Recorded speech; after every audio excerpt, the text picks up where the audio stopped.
Welcome back, everybody. I'm John. And I'm Claire. And today we're talking about an article called Marvel Overload.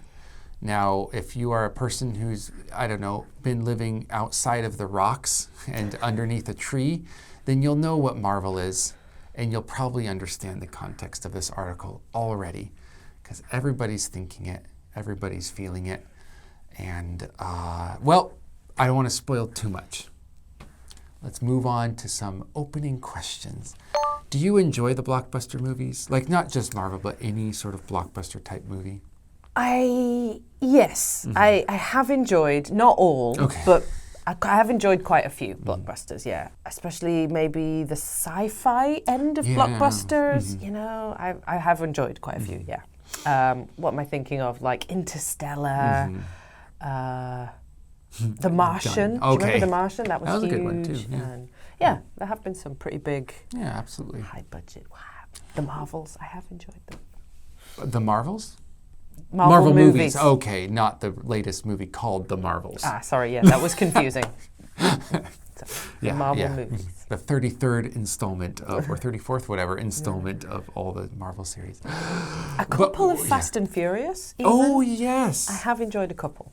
The most recent one is just as unhinged as usual, but it was surprisingly nice to watch.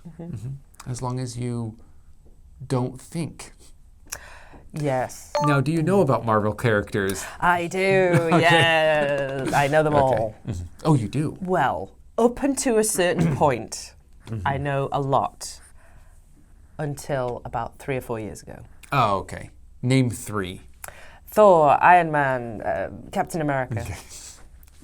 I like when people do that and they really know it, but because of the intensity of the moment and stress, they're like, it's Batman? Okay, failed. I would never confuse Marvel with DC. I would never. I did that. I was looking on Disney Plus for Aquaman. And I was like, wait a minute. Something's wrong here. Moving on from my mistakes, let's go ahead and read that whole article if you can, to read about what the whole hoopla is about with Marvel in general and the future, if any.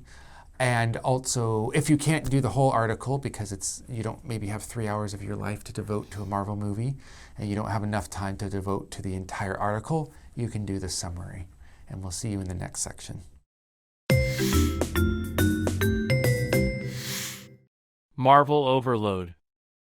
In the past 15 years, Marvel Studios have put out 23 blockbuster films set in the Marvel Cinematic Universe, MCU. Disney has had ownership since 2009 and done its best to keep the stories interesting. But despite the MCU's popularity, some feel that its appeal has faded. Many fans say they just don't find the more recent films as exciting as the earlier ones. Disney may have focused too much on quantity rather than quality. Also, too many of the new productions require knowledge of prior MCU films.